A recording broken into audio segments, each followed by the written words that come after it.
મિત્રો, હું છું એડવોકેટ ચંદ્રપાલસિંહ ખાટ. હું વાવડીનો વતની છું. હું એડવોકેટ છું. એના પહેલા હું મૂળ ખેડૂત છું. આજે મિત્રો હું બરોડાથી આવતો હતો.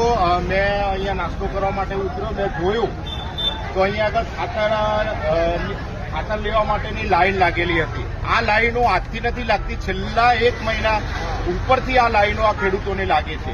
પણ મિત્રો, દુઃખની વાત એ છે કે આ ખેતી કરે છે માત્ર ઠાકોર સમાજ કે દલિત સમાજ આ ખેતી કરતો નથી, પરંતુ આ લાઈનમાં તમે જુઓ તો માત્ર ને માત્ર ઠાકોર સમાજના જ ખેડૂતો છે, બીજો કોઈ સમાજના ખેડૂતો નથી.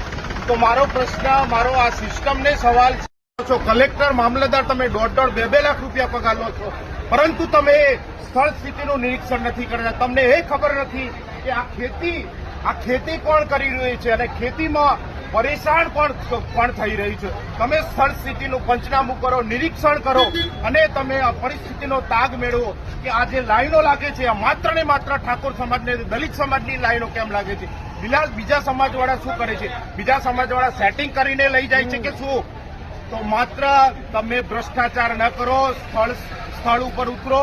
અને આ લોકોની પરિસ્થિતિ, બેંકની લાઈનો હોય તો પણ ઠાકોર સમાજ હોય છે, દલિત સમાજ હોય છે, બીજો સમાજ કેમ નથી હોતો? એની પાછલા બારેથી કેમ સેટિંગ થતા હોય છે? મહેરબાની કરીને આજે આ સ્થળ સ્થિતિની તપાસ થવી જોઈએ. ખાતરની લાઈનો માત્ર ઠાકોર સમાજમાં ન લાગવી જોઈએ. આપ તમે એક કસ્ટમરને પૂછો, તમારું શું નામ? જોરથી બોલો. ખોટ મોતીભાઈ ઠાકોર છો? તમારું? રમેશભાઈ ખોટ ઠાકોર છો?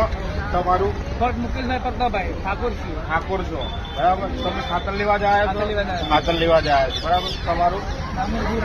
ડામોરપુરા ભાઈ આ ઠાકોર છું. તમારું? માળીવાર રમણભાઈ નાથાભાઈ આ ઠાકોર.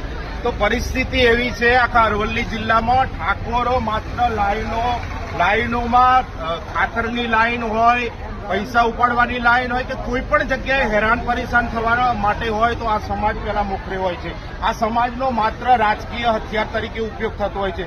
અત્યારે આ સમાજની પરિસ્થિતિ તમામ જગ્યાએ બગડી રહી છે, પરંતુ આ વિસ્તારના, આ જિલ્લાના કોઈ પણ અધિકારી હોય કે સામાજિક આગેવાનો હોય, અમારા સમાજના કે અમારા જે સામાજિક કે રાજકીય આગેવાનો હોય, માત્ર ને માત્ર આ સમાજનો વોટ બેંક તરીકે ઉપયોગ કરતા હોય છે. તો મારે માત્ર આ સમાજને આ વિડીયોમાંના માધ્યમ થકી આ તમામ ને અપીલ કરું છું કે આ સમાજને તમે માત્ર વોટ બેંક તરીકે ઉપયોગ ના કરો. એમને જે તકલીફો પડી રહી છે એ તકલીફોને પણ તમે વાચા આપો એ મારી નમ્ર વિનંતી. અને આજે આ વિડીયોના માધ્યમથી મામલતદાર અને ખેતીવાડી અધિકારીને એમ કહું છું, તમે સ્થળ સ્થિતિનું